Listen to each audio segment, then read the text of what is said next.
Alright guys, so welcome back. It is now Monday the 27th of April. We are almost in May. Just to kind of keep things short, let's go ahead and see what we have for today's agenda. So, I have a top single at RP8 with the cap being around 920 to 970. And for those of you guys who watched my video last week, you know, we've essentially already hit that 970 cap. So, if I don't feel like,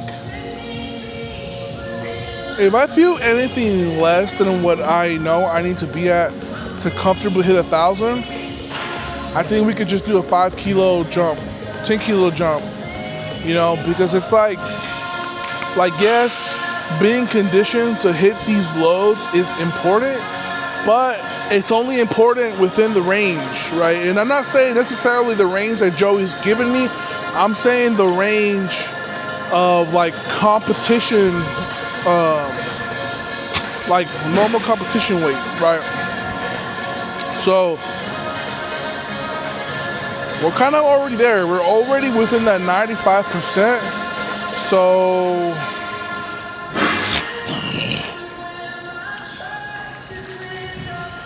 you know, I could honestly just keep hitting 970 over and over and over and just refining it. And honestly, in theory, that would work just as fine, if not a little bit better, because, you know, we're not having to go like 1,000, 1,050. And I know that it's really popular to try to hit a PR like a week or two. What, you know what I'm saying? Like, it's just hitting PRs in training is, yeah, very important, but it's not the end all be all that people have made it out to be, right? So, honestly, guys, today I'm dreading training. I'm not looking forward to it at all. You know, I don't really feel that good. I kind of had to like convince myself that, you know, I'm committed to my task and I have to do it well today. It's not even about the weight. It's not even about like anything else other than I said I was going to have a good year.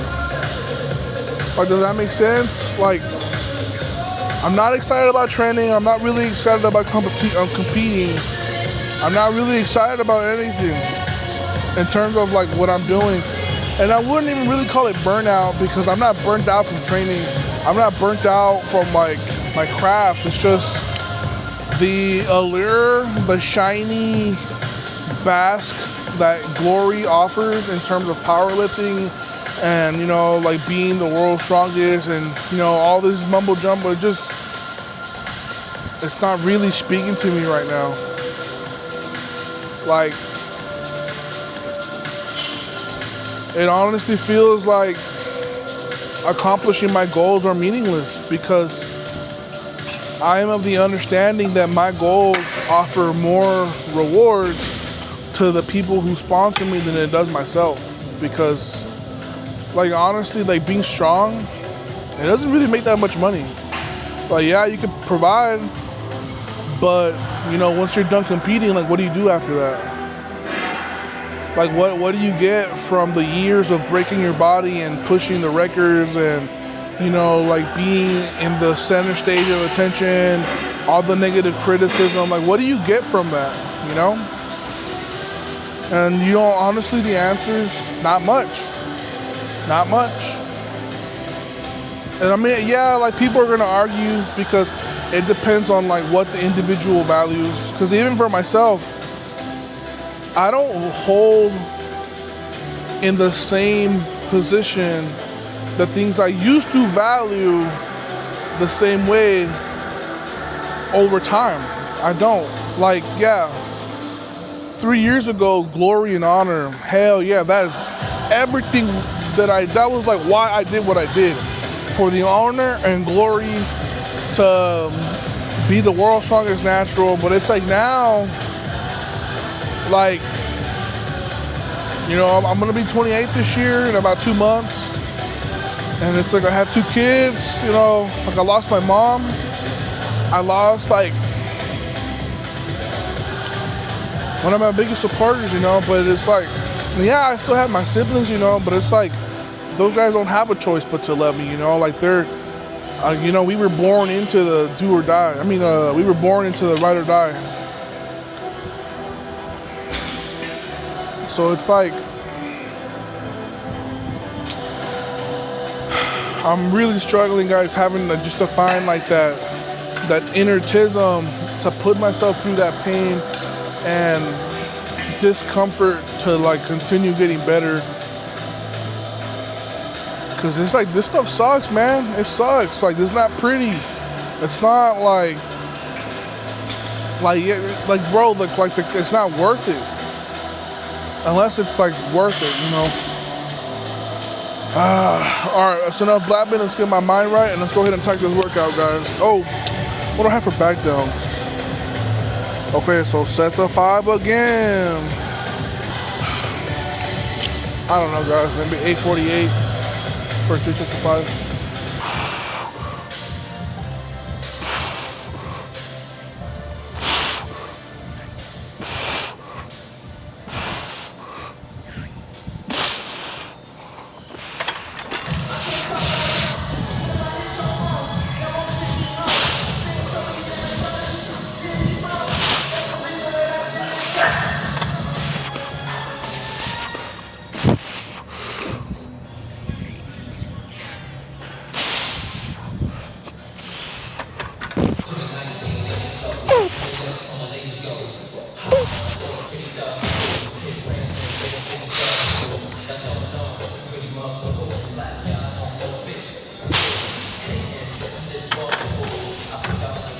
So I'm a little torn right now in terms of what I should do. Full is utilized for practice and priming, and I believe this 870 has met that criteria in terms of priming. So what I would rather do is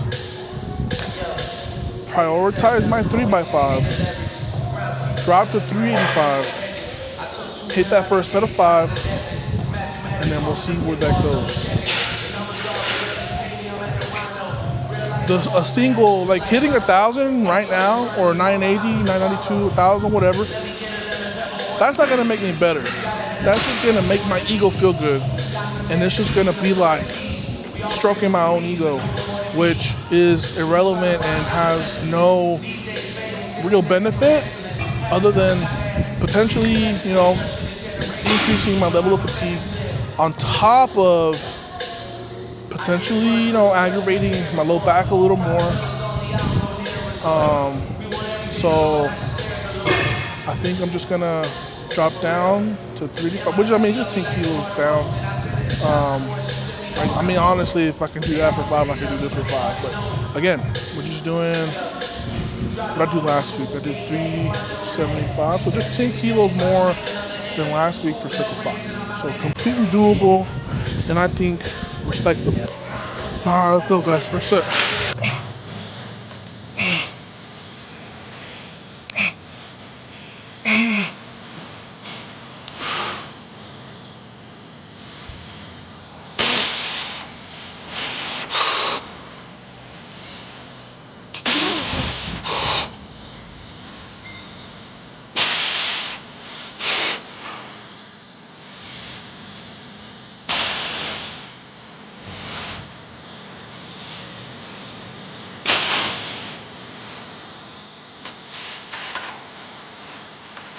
Woo!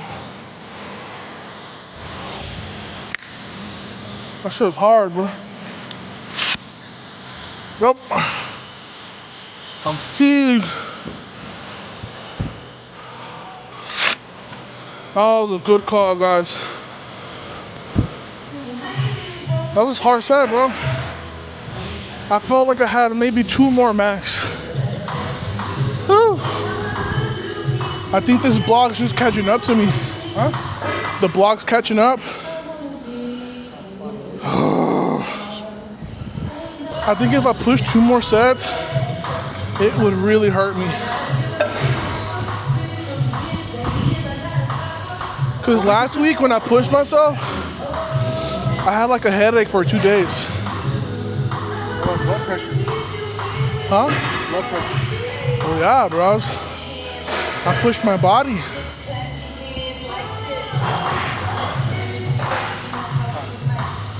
Yeah, I need to drop down.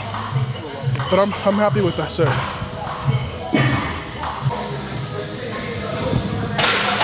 Alright guys, so we went ahead and called an audible on squats, and I don't know, man, it's just these decisions I do not make lighthearted. I make them very, very serious because this is my health on the line, you know? And I feel like I am an expert enough in training with understanding my body and understanding the web and the ebb. Is that what you said? Is that the same web and ebb? Or is it the flow and ebb? The ups and downs of how this process works. And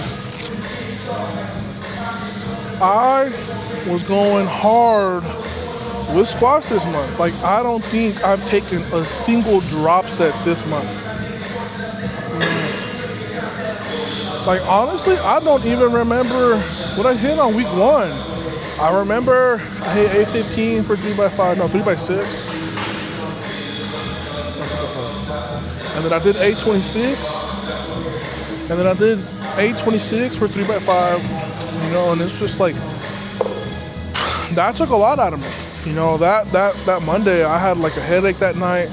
I felt horrible Tuesday. Like I'm saying, like I felt so bad. So Rhea wanted to take me to the hospital because she'd never seen me like that. Now, there are a whole lot of other variables that I think played into me feeling like that bad. But the point is, you know, that work took a big chunk out of me, you know? So it's like, I am normally on a block like this, I hit that fatigue around Thursday, which would be like my day 3, week 3, right? But I hit it day 1, week 4, right? On top of that, you know, I did just come back from Houston last night. It's just a whole lot of stuff, but I need to be able to make an educated decision in the moment. I need to be able to swallow my pride, set it aside, and make a decision that is going to keep me healthy and keep me functioning and put me in a position to keep getting better long term, not just for the sake of hoorah, beat my chest. But I mean, those days are just as important.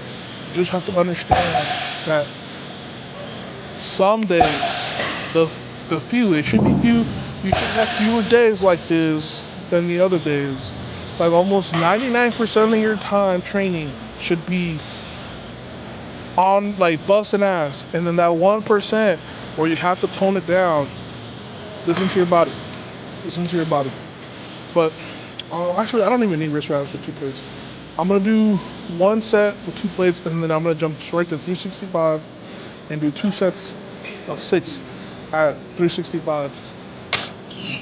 Again, I talked about this last Friday, you know, I want to have more practice within the mid to high 300s, low 400s.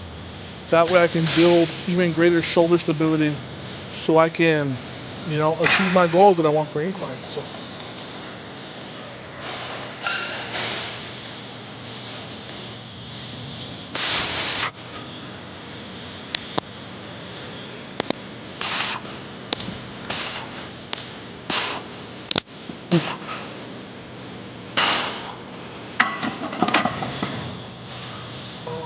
I might have to pull bench back. My back was starting to sore, beat up. And it's up in that same spot. Honestly, I think the only thing protecting my pec is the fact that it's much more closer to